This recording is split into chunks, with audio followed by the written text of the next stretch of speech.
This video, I'm going to record out IAS 16 property, plants and equipment, this accounting standard.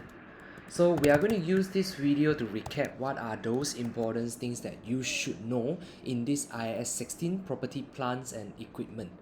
As I mentioned in the class, we need to know in each accounting standard, there are few things that you always need to take notes. First, each accounting standard will give a definitions whether for a particular items is qualified under the accounting standard or not. For example, if we are talking about property, plants and equipments, what are the criteria to become a property, plant and equipment? So first thing first, we need to know the definitions. The definitions under IAS 16 property, plants and equipments say that three elements. First, in order for an item to become a property, plants and equipment, it must be tangible in nature, tangible asset. As all of you might know, there are another types of asset called intangible asset. Intangible asset is something that we cannot touch. So tangible asset, in other words, meaning to say we are able to hold the asset and we are able to touch the asset. Bear in mind, when you invest in asset, you are actually intended to get future money. Remember, investment in asset is to get money in future. Please hold this mindset. We are going to talk about it later. Next, under IAS 16, PPE say that it must also use for more than one reporting period. Use more than one reporting period, meaning to say that you can use more than 1 year. That's why in last time when you're studying lower level accounting papers, we always say non-current asset more than 1 year. Actually, part of the reason is actually from this IAS 16. You can see more than one reporting period. And lastly, the asset, the PPE, must be for the purpose of productions and supply of goods and services. Not only about that, can be for administration's purpose, maintenance purpose, and also rental purpose. So meaning to say that today you invest this PPE is either you use for productions or supply of goods and services. It's very clear cut. Today I want to sell something that I need to manufacture. I need to invest a factory. So that factory will help me to produce the goods for selling. Or I can invest a building. That building is for my staff to working there so that they can help me to maintain all the administration's matters, like my accountants or my marketing team. They are going to sit in HQ. So the HQ is actually for administrations and maintenance purpose or for rental purpose. For rental purpose, we are going to talk about it in deep in IAS for the investment properties. So after we actually determine that particular things is my PPE already, for example, this is a speaker. It's a tangible asset with me for more than 1 year, and I'm using that to produce something. For example, maybe I'm opening a shop that I can actually play the music, the people can enjoy it. So this is my asset, PPE. So after that, the next question is that, are we able to record this PPE in our SOFP? To be recorded in our SOFP, you must fulfill this recognition criteria. So the recognition criteria over here, we have two. First, is this asset probable inflow of future economic benefit? This is very important. If you invest certain asset, that asset cannot demonstrate a probable inflow of future economic benefit, or in short form we call it as FEB, meaning to say that this asset is not your asset. You cannot record because they cannot bring a probable, a confirm or quite certain level of future economic benefit back to your entities. That's why you cannot record. Next, The cost must be measured reliable. Meaning to say that must be based on arm's length transactions. The demand and supply in the market able to tell you this is the fair price. Can be measured in certain way. Must be reliable.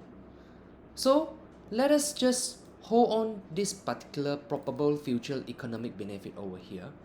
From these particular sentences, we can actually relate a little bit to those days when we study capital expenditure and revenue expenditure. Revenue expenditure. So you know capital expenditure is the assets. It's correct. It's the assets.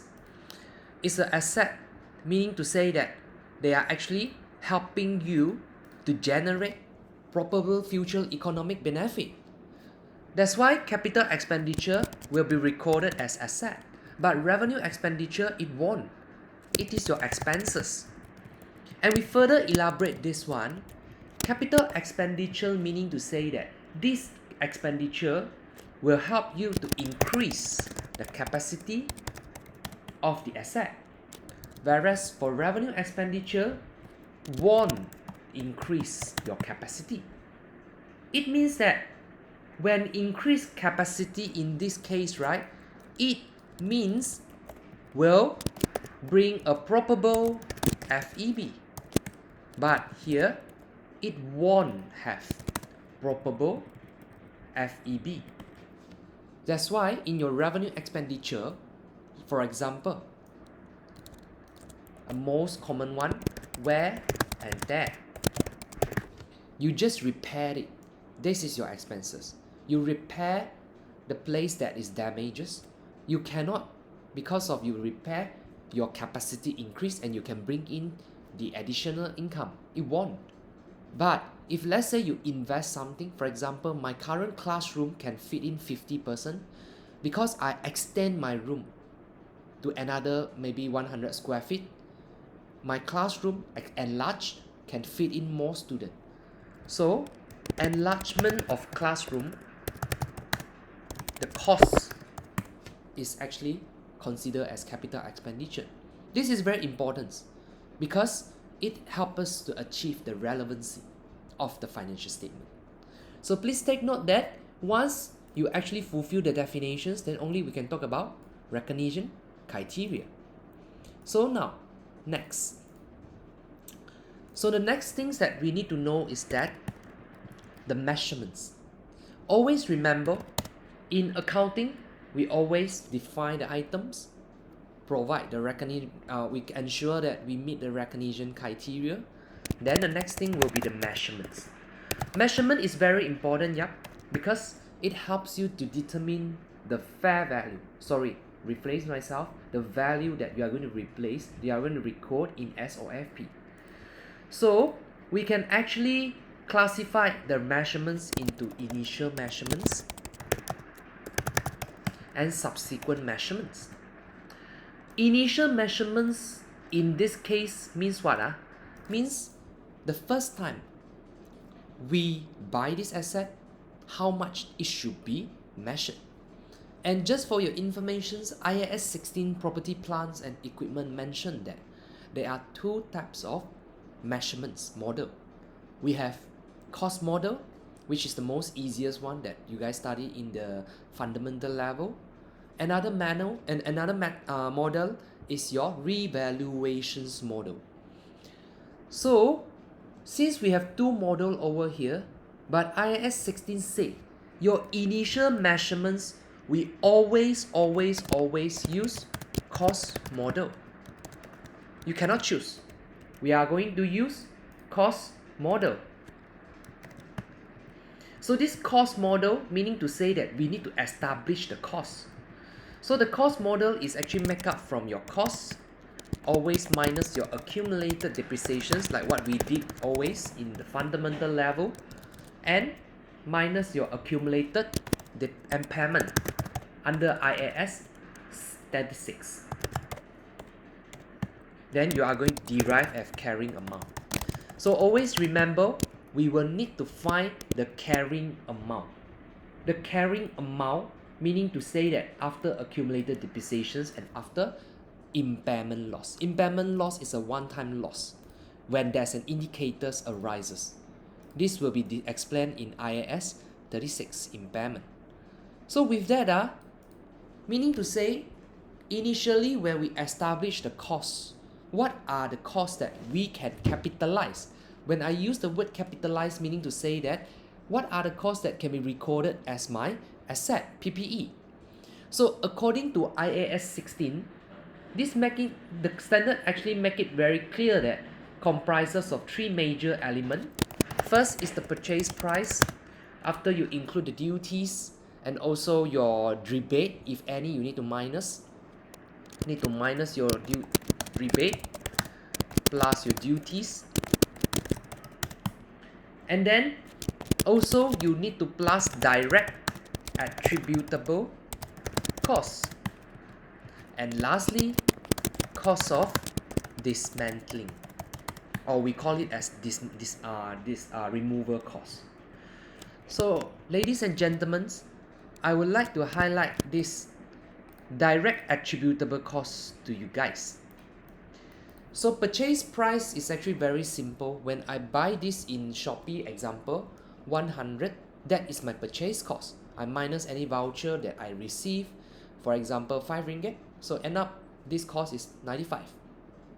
In order to get this item to send to my house, you need to pay Shopee shipping fee. So the shipping fee is the cost that bring your asset into your locations. Or sometimes maybe I buy fan, but I don't know how to install fan. So in that case, I will ask someone help me to install the fan so that my fan can actually operate, function in the proper conditions. So whatever cost that you spend it in order to get the asset work in the present conditions and also send the asset into present locations, that cost will be called as direct attributable cost. That's why I always tell you guys that direct attributable cost means cost that brings the asset into present locations and conditions. So this is something that you need to remember. Any costs that bring the asset into present locations and conditions, we are going to call them as direct attributable costs. So I'm going to give you some example over here. For example, just now I said installations of the asset to make it functions, the delivery cost of site preparations. So let me just write down over here. Installations cost, delivery cost of site preparations. You need to make sure that the site is able to actually operate. So you need to spend a cost for preparations. That one is also your cost that bring it into present locations. Assembling costs,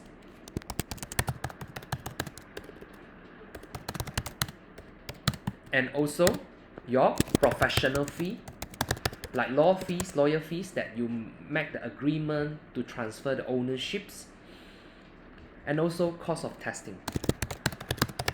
You need to test the particular asset whether can function properly. If not, you invest already, suddenly boom. How? So in order to make it functions, you need to incur cost of testing, and cost of testing is your direct attributable cost. Some cost that is banned by IAS 16 as your direct attributable cost. Let me read out to all of you. Cost of opening a new facility. When you are opening a new facility, incur some cost that is something that cannot be your cost of equipment.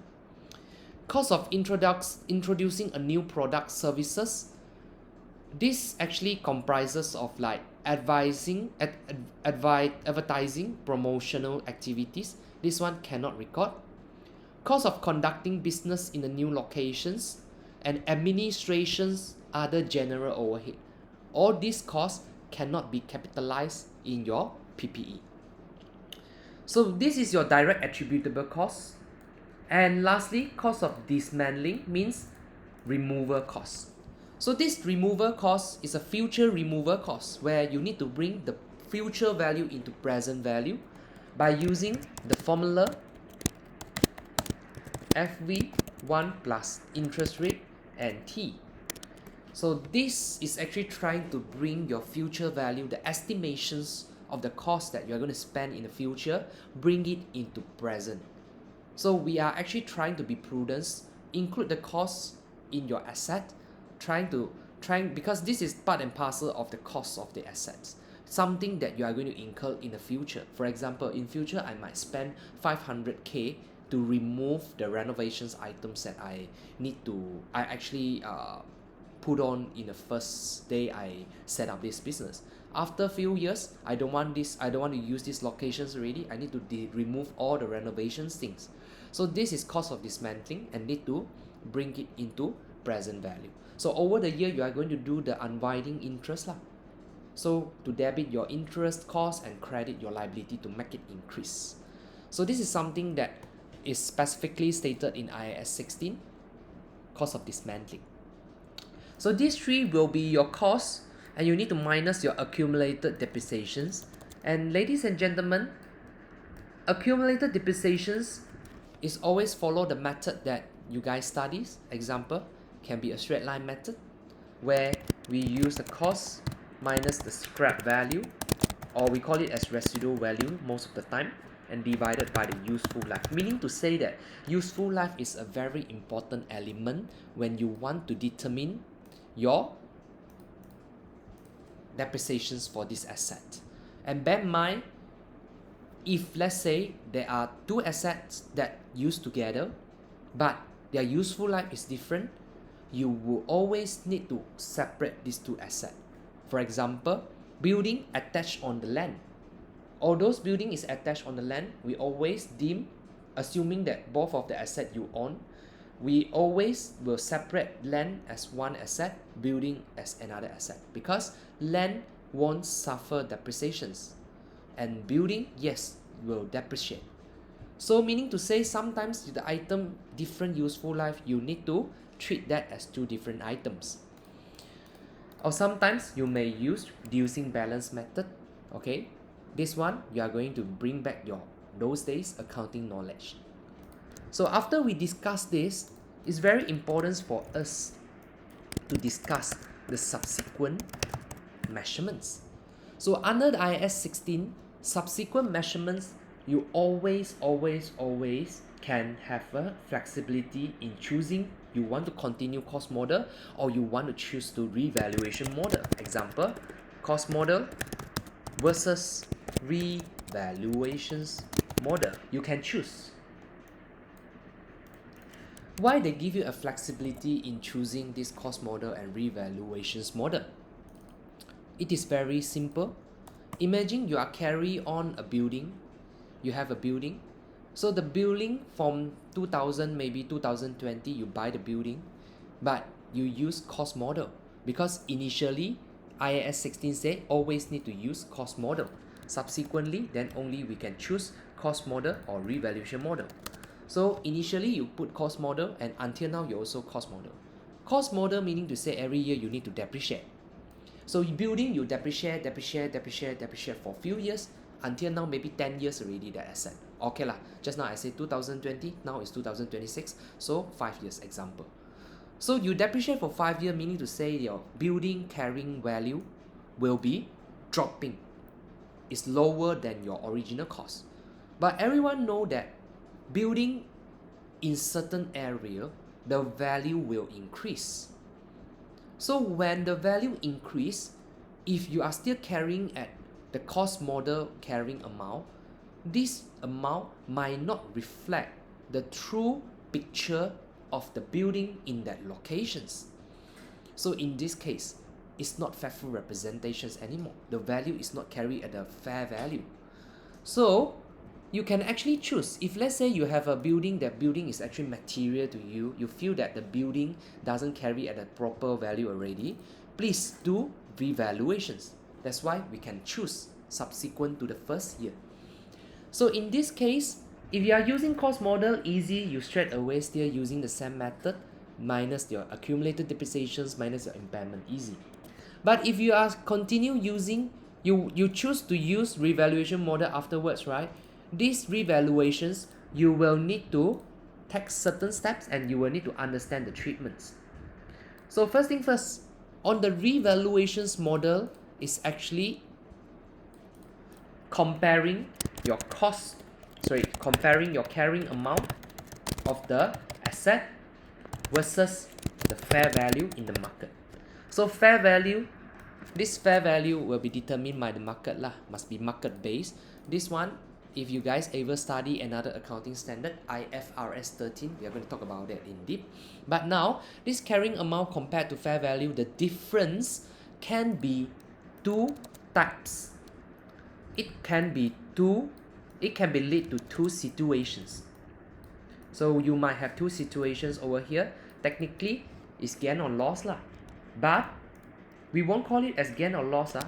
We will need to call it as revaluations gain and revaluations loss. Or sometimes, certain textbook will use the word revaluations reserve.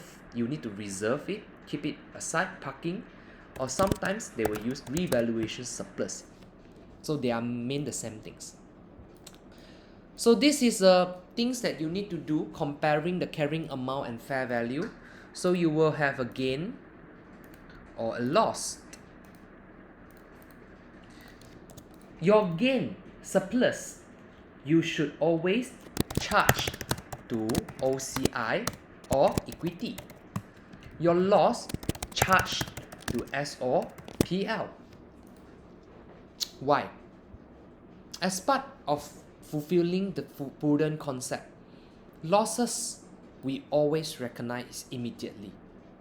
Uncertainty losses. Example what? Like your allowance for doubtful debt you record in your expenses. But surplus is so-called an unrealized gain.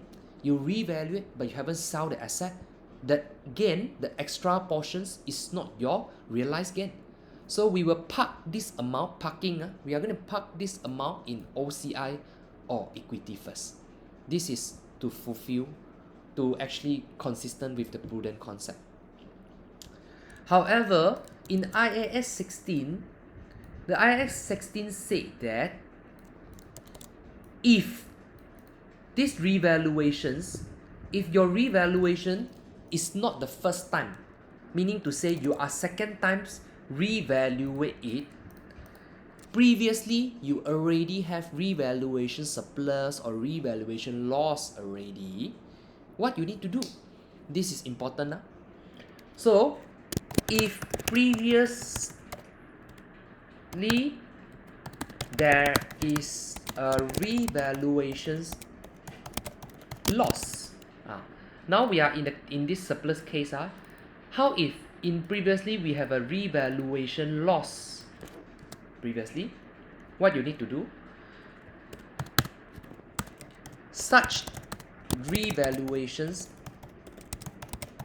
surplus must reverse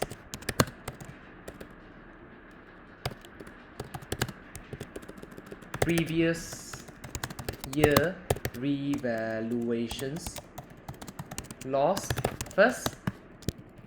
Meaning to say that if let's say in last year I have a 100 revaluation loss recognized in my account, last year 100, this year I have a revaluation gain on 200, I should take my 200 extra, offset my last year first.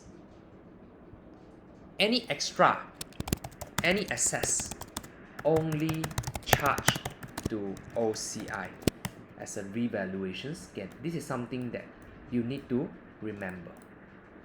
The treatment. Same goes to your revaluation loss. If in previously there is a revaluations gain in OCI, such revaluations loss that happened in this year must offset against previous year revaluation surplus first. Any excess will only charge to SOPL. To make you more understand on this is the scenario.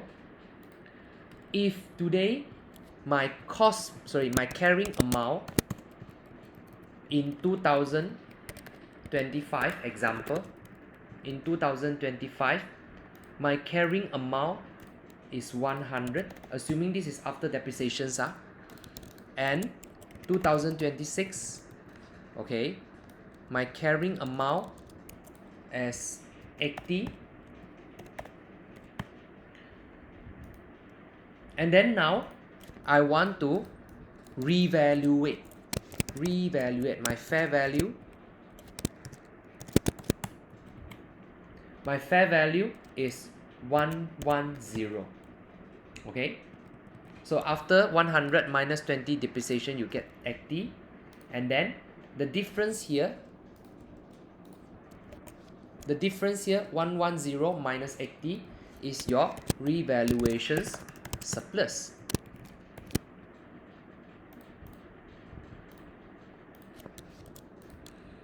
And in 2027, example, my carrying amount, assuming our depreciation is 20, assuming, so now our carrying amount is 90, and my fair value now, okay, my fair value now is, example,